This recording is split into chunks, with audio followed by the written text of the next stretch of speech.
Pascal's wager is another of those religious arguments people often make without realizing that it is already thoroughly debunked. In fact, most people who make the argument don't even realize that the argument has a name. The wager argument was most clearly articulated by the 17th century mathematician Blaise Pascal, the inventor of the calculator, and the man who discovered that the sum of the angle of any triangle is equal to 2 right angles. As an argument, Pascal's wager is weaker than any of the other arguments I've already posted comments on. Pascal's wager says this: God is or he is not, but to which side shall we incline? Reason can decide nothing here. There is an infinite chaos which separated us. A game is being played at the extremity of this infinite distance, where heads or tails will turn up. Which will you choose then? Let us see. Since you must choose, let us see which interests you least. You have 2 things to lose, the true and the good, and 2 things to stake, your reason and your will, your knowledge and your happiness.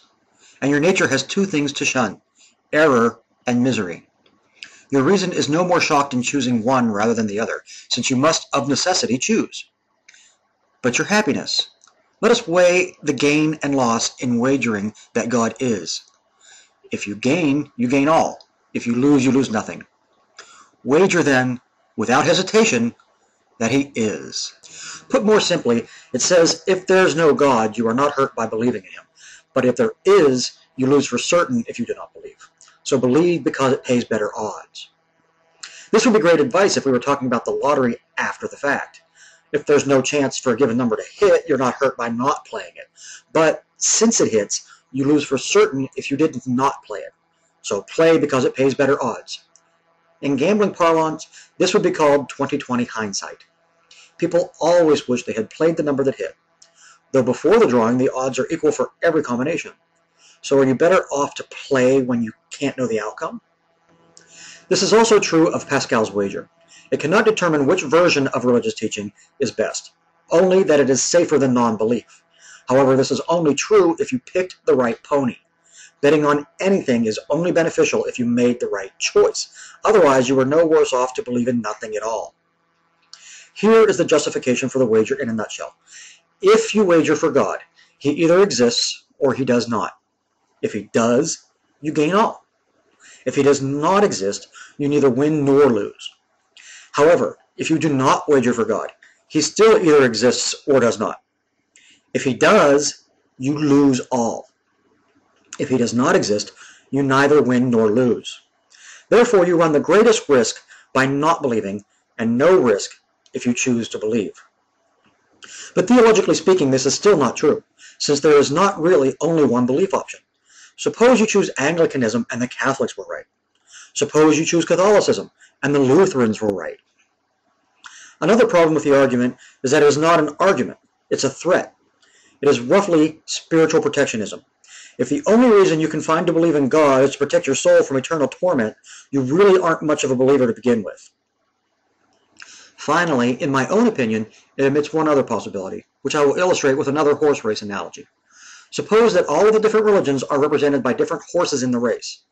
Now, there may be a way to pick the best horse to win the race, but what if the jockeys go on strike just before the bell? Your betting slip has a little note, a disclaimer printed on the back, which warns that once the race begins, no bets can be canceled for any reason. Unfortunately for you, none of the horses is ever going to cross that finish line first. You may have placed that bet in earnest, but it ain't never going to pay off. As usual, I'm going to end this with a quote, but first I'm going to give you some background into why I'm choosing this quote and how it applies to this topic. You may remember that back in 2005 there was some debate about a decision by the Kansas State Board of Education to include intelligent design in their science curriculum. A concerned citizen named Bobby Henderson wrote a letter to the Kansas board, and in this letter he created a new religion that he called Pastafarian Ism that was about this creature that looked like a spaghetti monster. It was supposedly the creator of the world as we know it.